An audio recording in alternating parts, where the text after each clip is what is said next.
जागरूकता भरे शब्द जाएंगे। मैं आग्रह करता हूँ कि विनय सूची अपना वक्तव्य दें।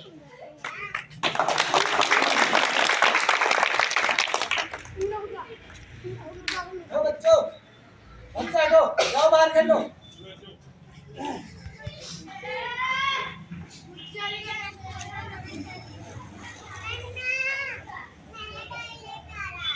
सर्वप्रथम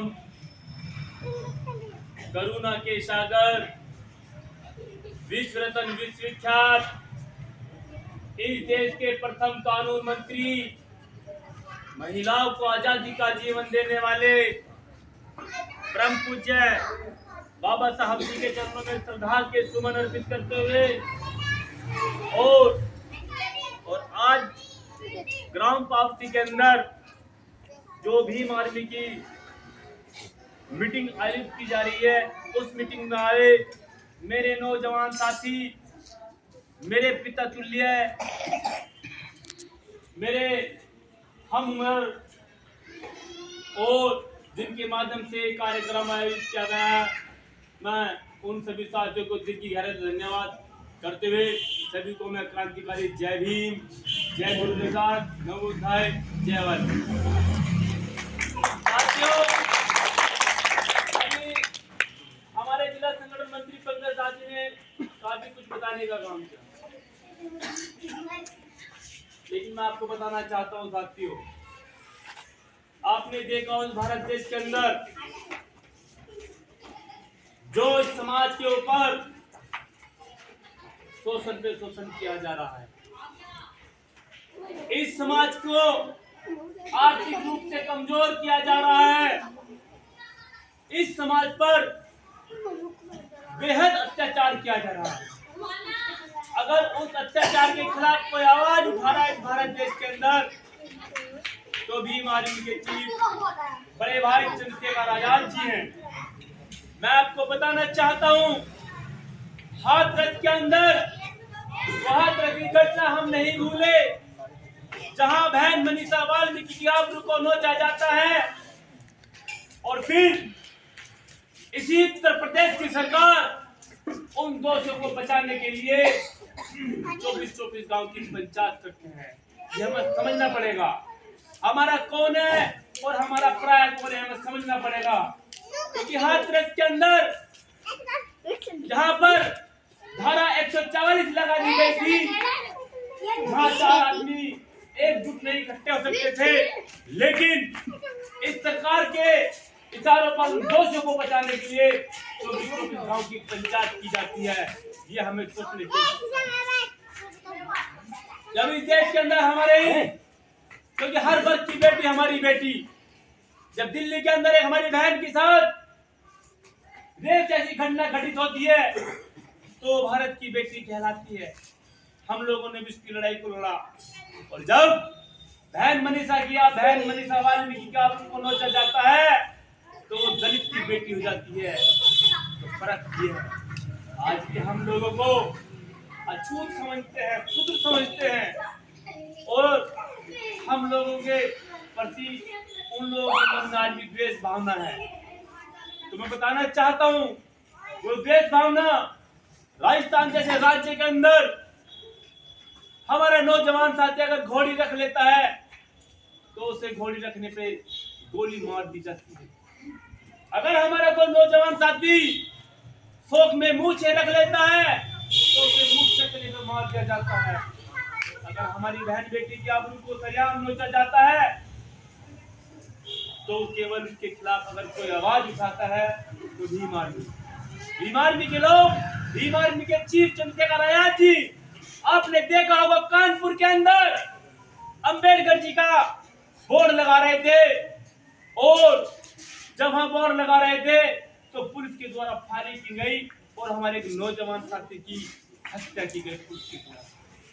दर्द है, क्योंकि जब कानून की रक्षा सुरक्षा करने वाले ही अत्याचारी बन जाए, तो फिर सरकारों से विश्वास उठ जाता है। वहां पर तमाम उन लोगों ने पार्टी को बुलाने का काम किया, लेकिन वे पार्टी हमारी वोट लेने का तो काम करती है, हमारा जब दुख हमारे पर संकट आता है तो हमारे उस दुख और संकट में हमारे साथ नहीं खड़े होते हैं। चंद्रशेखर भाई को पता चला, वो नगीना पे दिन रात लगे हुए थे और लगे हुए हैं। जैसे उन्हें पता चला वो तुरंत कानपुर के लिए रवाना हो गए और पुलिस के द्वारा उन्हें रास्ते में रोका जाता है। उन्हें वहां नहीं जाने दिया जाता, लेकिन चंद्रशेखर आजाद जी कहते हैं कि भारत देश के अंदर ऐसी कोई ताकत नहीं बनी जो मुझे वहां अपने पीड़ित परिवार से मिलने से रोका जाए। उन्होंने कहा, चंद्रशेखर आजाद जी ने, जब हमारे समाज के लोग बाबा साहब के मान सम्मान में अपनी जान दे सकते हैं, अगर संविधान पे आ जाए तो इस देश के अंदर हम भूगोल बदल देंगे। चंद्रशेखर आजाद जी ने कहा था। आपको देखना होगा, आपको समझना होगा कि आपके हक अधिकारों की और आपके अत्याचारों के खिलाफ कौन आवाज उठा रहा है, हमें समझना पड़ेगा। क्योंकि इस देश के अंदर हमें आज शासन सत्ता से दूर कर दिया गया। एक बीजेपी का सांसद बोलता है कि अगर देश के अंदर हम 400 पार सांसद लेकर आएंगे, 400 के बाद हमारे लोकसभा जीत के सांसद आएंगे तो हम इस देश के अंदर संविधान को भी बदलने का काम करेंगे। उन्होंने खुद कहा और उनकी मंशा भी यही है कि जैसे ही हम बहुत बड़े टर्म में 400 के पार हमारी सीट आएंगी तो हम संविधान को खत्म करेंगे। इस देश के प्रधानमंत्री नरेंद्र मोदी जी ने लोकसभा में संसद में खड़े होके विचारों से बहुत बड़ा परिवर्तन होता है और विचारों से ही लोग तैयार होते हैं। जब एक विचारधारा के लोग अधिक संख्या में एकजुट होते हैं तो एक बड़ी ताकत बनती है और एक बड़ी ताकत बनती है तो देश के अंदर परिवर्तन आता है। तो साथियों, विचारों को सुनना चाहिए। और अंत में अपनी एक बात कह के समाप्त करूंगा। आपने देखा होगा गांव के अंदर, आपने देखा है गांव के अंदर फुटबॉल का मैच चल रहा था और जब फुटबॉल का मैच चल रहा था तो एक मेरे जैसे व्यक्ति ने, जैसे हमारे बाबूजी हैं, पूछा कि बाबूजी बताइए, इस फुटबॉल में इधर से लात मारते हैं तो उधर चली जाती है और उधर से लात मारते हैं तो इधर आ जाती है, क्या कारण है, ये क्या कारण है? तो वो कहते हैं कि ये फुटबॉल खोखली है, खोखली। अगर ये फुटबॉल वजनदार होती तो इसमें हिम्मत नहीं किसी की लात मारने में। तो इसलिए साथियों, वजनदार बनो, खोखला मत बनो। एकजुटता में ही ताकत है। और कड़ा भी निकाल के रख दिया हाथ तक। चंद्रशेखर भाई ने एक व्यक्ति को बहुत मजबूताई की है। चंद्रशेखर आजाद जी ने एक व्यक्ति को नेता बनाया है। मैं उनके लिए बताना चाहूंगा कि सुंदर सुर सजाने को साज बनाता हूँ। चंद्रशेखर आजाद जी कह रहे हैं, सुनने लायक बात है कि सुंदर सुर सजाने को साज बनाता हूँ, नौतों के परिंदे को बाज बनाता हूँ और चुपचाप सुनता हूँ शिकायतें सबकी। अरे चुपचाप सुनता हूँ शिकायतें सबकी, तब दुनिया बदलने की आवाज बनाता हूँ। समंदर तो परखता है हौसले कस्यों के और मैं डूबती हुई कस्यों को जहाज बनाता हूँ। आपको मंजिल मिल ही जाएगी, भटकते ही सही, मंजिल मिल ही जाएगी, भटकते ही सही। गुमराह वो होते हैं जो घर से निकलते नहीं। बहुत बहुत धन्यवाद, बहुत बहुत दिल की गहराई से जितने भी नौजवान साथी हैं, कोई साथी जाएगा नहीं आपकी गहराइयां छोड़ से।